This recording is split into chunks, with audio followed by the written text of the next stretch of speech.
Ouvrons notre Bible au livre d'Ésaïe, chapitre 53. Ésaïe 53. Portrait du Christ. Portrait du Christ. Ésaïe 53, verset 1 à 3. La personne du Messie, la personne du servant, du serviteur, comme dit le prophète, comme l'appelle le prophète Ésaïe. Donc, les actions du serviteur sont au profit de l'humanité. Il se tient à la place des personnes faibles et pécheresses. Il porte le chagrin qu'il devrait ressentir. Nulle part dans tout l'Ancien Testament, il n'est si clairement et si pleinement prophétisé que le Christ doive souffrir et alors entrer dans sa gloire comme dans ce chapitre. Mais à ce jour, peu de personnes discernent ou reconnaissent ce pouvoir divin qui va avec la parole, qui accompagne la parole. Le lien authentique est le plus important du salut pour les pécheurs à travers le Fils de Yahweh est ignoré par beaucoup d'entre nous, les chrétiens. La condition basse et humble à laquelle il se soumit et son apparition dans le monde n'était pas compatible avec les idées que les Juifs avaient formées dans leur esprit, les idées qu'ils avaient formées du Messie. Ils s'attendaient à ce qu'il vienne en pompe. Au lieu de cela, il avait grandi comme une plante, comme je cite, pousse de la souche de Jessé. Fin de citation, comme cela est dit dans Ésaïe 11, verset 1. Il avait grandi silencieusement et insensiblement. Il ne se faisait pas remarquer. Il n'avait rien de la gloire qu'on aurait pu croire rencontrer avec lui.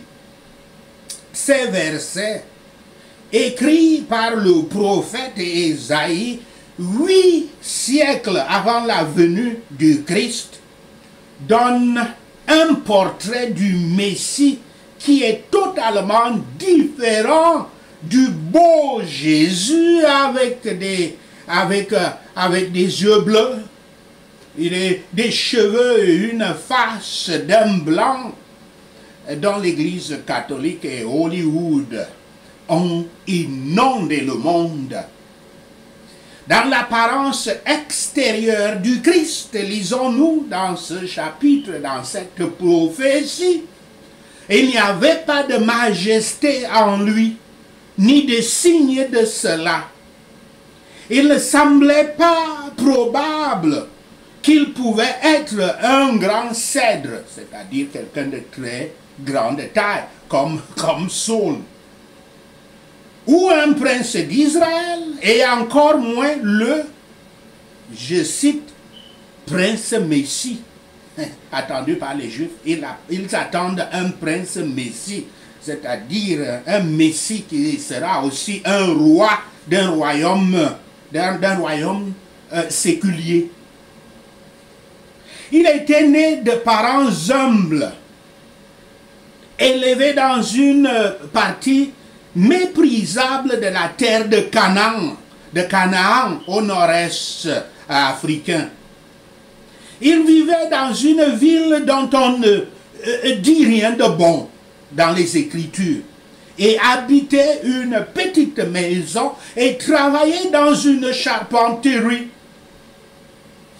Le prophète représente les Juifs qui vivaient à l'époque du Christ et qui verraient sa personne physique, entendraient ses doctrines, seraient témoins de ses miracles et diraient il n'y a pas en lui de beauté que nous devrions admirer. Le prophète a dit, en quelque sorte, si je peux le reformuler, il dit, quand nous le regarderons, nous nous attendrons à trouver une beauté et une majesté incomparables dans sa physionomie, dans sa carrure, dans sa silhouette. Nous serons complètement déçus et ne rencontrerons rien d'aimable ou rien de désirable en lui.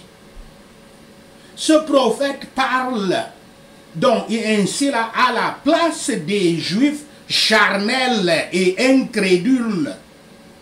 Le nous, entre guillemets, c'est-à-dire notre peuple, notre nation juive, qui imagine toujours le meilleur leader comme un homme beau, grand, impressionnant, avec les traits d'un roi idéal. Toute sa vie était non seulement humble quant à sa condition extérieure, son apparence extérieure, mais aussi douloureuse.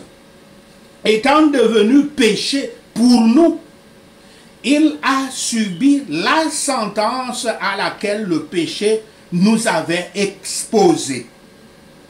Les cœurs charnels ne voient rien en effet dans le Seigneur Yahshua pour désirer s'intéresser à lui. Hélas, par combien de personnes est-il encore méprisé au sein de son peuple, de son Église, et rejeté sur sa doctrine et son autorité. Ésaïe 53, versets 4 à 9. Ses souffrances, verset 4 à 6. Il reçoit les blessures qu'il devrait recevoir à la suite de leur transgression. Il prend le poids de la justice écrasante de Yahweh en réponse à l'iniquité humaine. Il endure la punition pour que les gens puissent avoir la paix. Les gens se sont éloignés de Yahweh, mais le serviteur, Christ, paie la pénalité pour leur iniquité. Verset 4. Il est évident dans l'écriture d'Isaïe et devient encore plus clair dans le Nouveau Testament que la peine de l'humanité n'est due à aucune personne ou force spirituelle autre que Dieu le Père. Dès le début, Yahweh avait précisé que la justice exigeait des conséquences pour le péché qui est une violation de la loi établie par lui.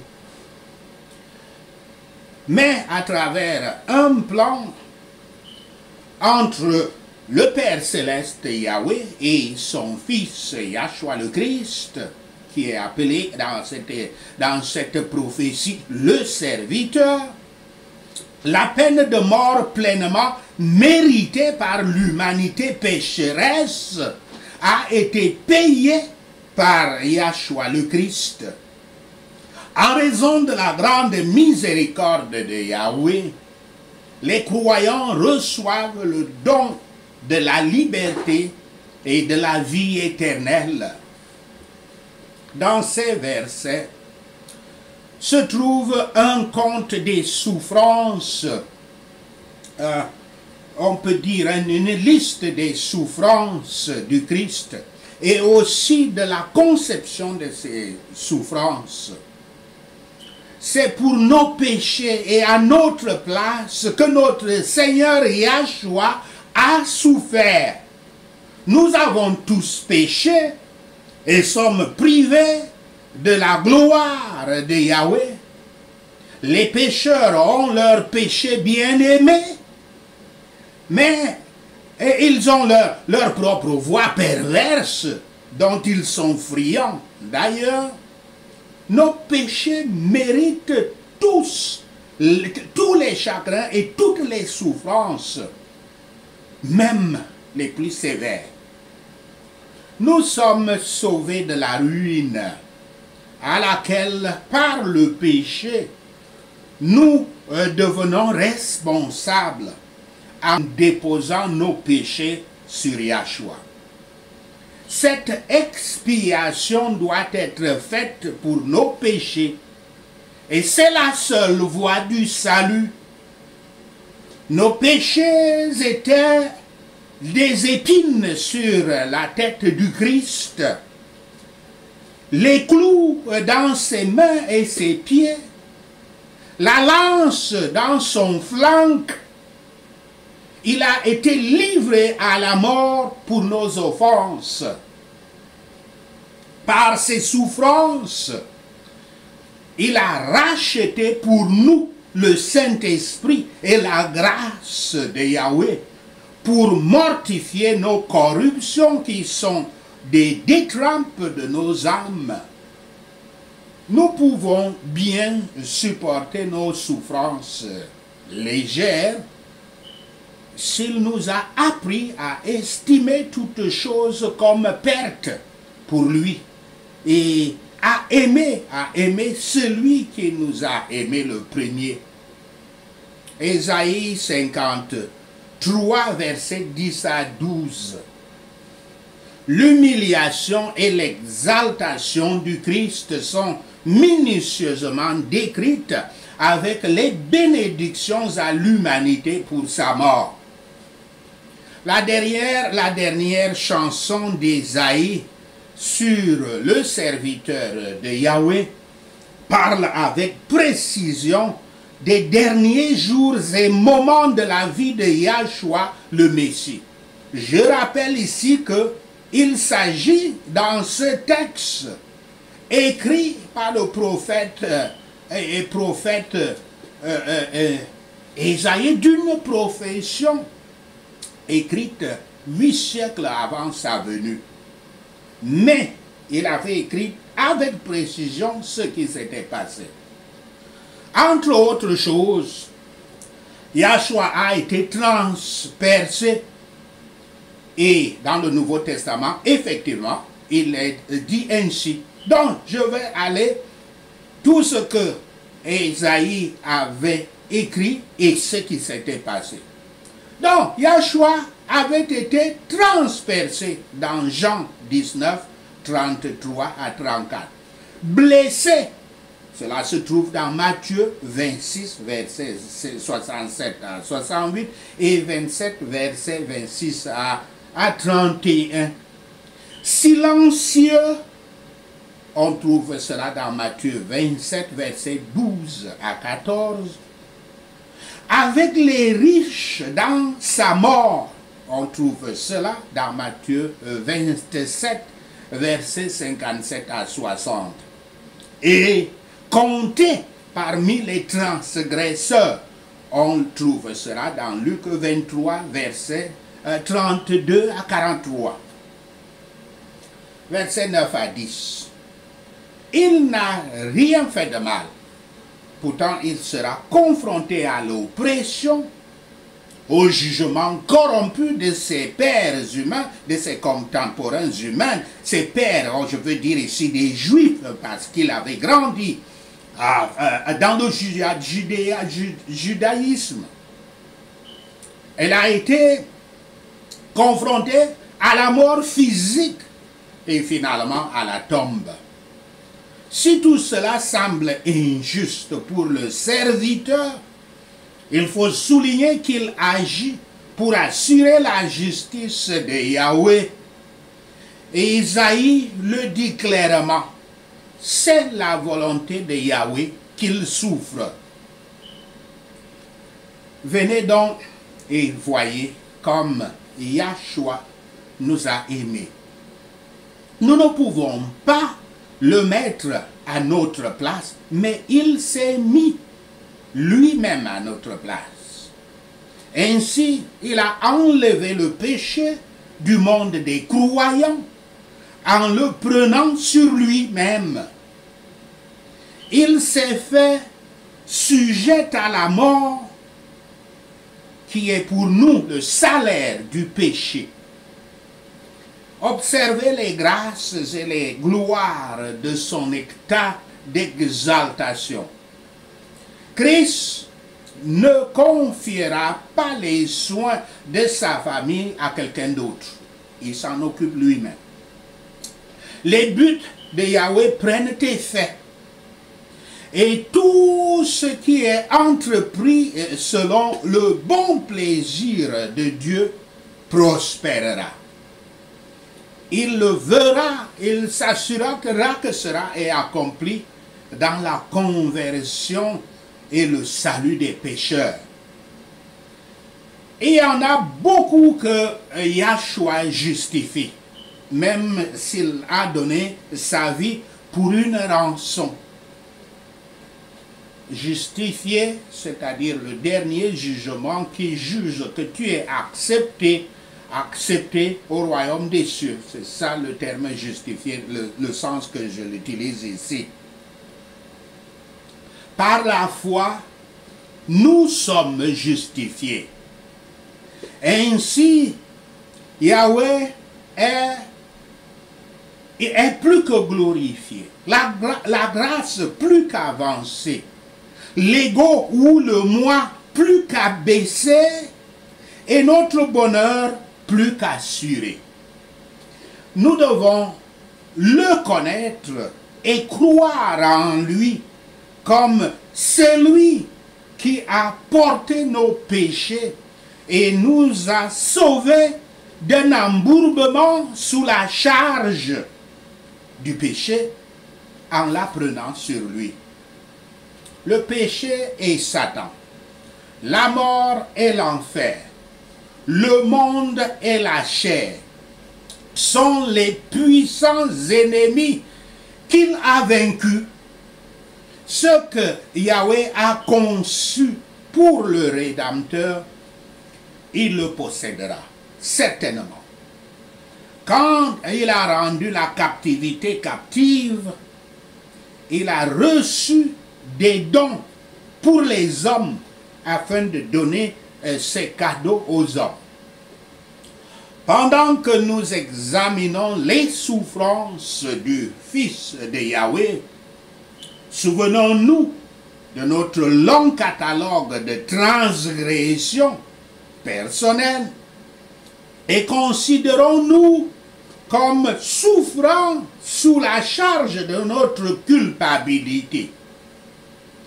Ici est posé un fondement solide pour le pécheur tremblant, c'est-à-dire le pécheur qui se répand, sur lequel donc reposait son âme. Nous sommes les rachetés au prix du sang de Yahshua et des monuments de sa grâce. Pour cela, il plaide et prévaut continuellement, détruisant les œuvres du diable. Sachez ceci, et le Seigneur Yahweh vous bénira. Prenons ces points de prière. Prions Ésaïe 53. Je crois au message de Yahweh et à qui le bras de l'Éternel a été révélé au nom de Yahshua le Messie. Le Messie a grandi comme une pousse tendre, comme une racine sur le sol sec au nom de Yahshua le Messie. Yahshua n'avait pas de beauté ou de majesté pour attirer les gens à lui, rien dans son apparence qui puisse nous amener à le désirer au nom de Yahshua le Messie. Il a été méprisé et rejeté par l'humanité, un homme souffrant et familier avec la douleur au nom de Yahshua le Messie. Comme quelqu'un de qui les gens cachent leur visage, Yahshua a été méprisé et ils l'ont estimé faible au nom de Yahshua le Messie. Certes, le Christ a pris notre douleur et a porté notre souffrance au nom de Yahshua le Messie. Pourtant, les gens le considéraient comme puni par Yahweh, frappé par lui au nom de Yahshua le Messie. Mais Yahshua a été transpercé pour nos transgressions. Il a été écrasé pour nos iniquités au nom de Yahshua le Messie. Le châtiment qui nous a apporté la paix était sur le Messie. Et par ses blessures, nous sommes guéris au nom de Yahshua le Messie. Nous tous, comme les brebis, nous sommes égarés. Chacun de nous s'est tourné vers sa voie au nom de Yahshua le Messie. Mais Yahweh a mis sur Christ l'iniquité de nous tous au nom de Yahshua le Messie. Yahshua a été opprimé et affligé, mais il n'a pas ouvert sa bouche au nom de Yahshua le Messie. Le Seigneur Yahshua fut conduit comme un agneau à la boucherie et comme une brebis avant que ses tondeurs se taisent. Ainsi, il l'ouvrit par sa bouche au nom de Yahshua le Messie. Par l'oppression et le jugement, Christ a été enlevé. Pourtant, personne de sa génération n'a protesté au nom de Yahshua le Messie. Car Yahshua a été retranché du pays des vivants. Pour la transgression de mon peuple, il a été puni au nom de Yahshua le Messie. Le Seigneur Yahshua a été assigné une tombe avec les méchants, bien qu'il n'ait fait aucune violence au nom de Yahshua le Messie.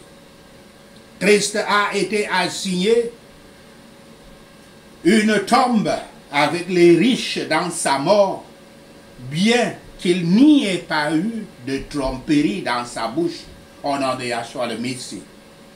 Pourtant, c'était la volonté de Yahweh de l'écraser et de le faire souffrir au nom de Yahshua le Messie. Bien que Yahweh ait fait de sa vie une offrande pour le péché, il voit la progéniture du Christ et prolonge ses jours au nom de Yahshua le Messie. La volonté de Yahweh prospère dans la main de Yahshua au nom de Yahshua le Messie. Après avoir souffert, Christ a vu la lumière de la vie et a été satisfait au nom de Yahshua le Messie. Par sa connaissance, le serviteur juste de Yahweh justifie beaucoup et porte leurs iniquités au nom de Yahshua le Messie. C'est pourquoi Yahweh lui donna une part parmi les grands et il partagera le butin avec les puissants au nom de Yahshua le Messie. Car Yahshua a versé sa vie jusqu'à la mort et il a été compté parmi les transgresseurs au nom de Yahshua le Messie. Car Christ a porté le péché de tous et a intercédé pour les transgresseurs au nom de Yahshua le Messie. Je suis la progéniture de Yahshua, prête à suivre mon pasteur et maître au nom de Yahshua le Messie.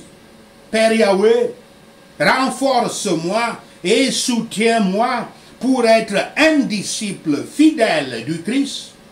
Merci Seigneur Yahweh d'avoir attendu nos prières. Merci Père pour tes réponses à nos prières. Seigneur, nous te rendons gloire, nous te louons, nous t'adorons, nous bénissons ton Saint-Nom. Au nom de Yahshua le Messie, nous prions. Amen. Alléluia.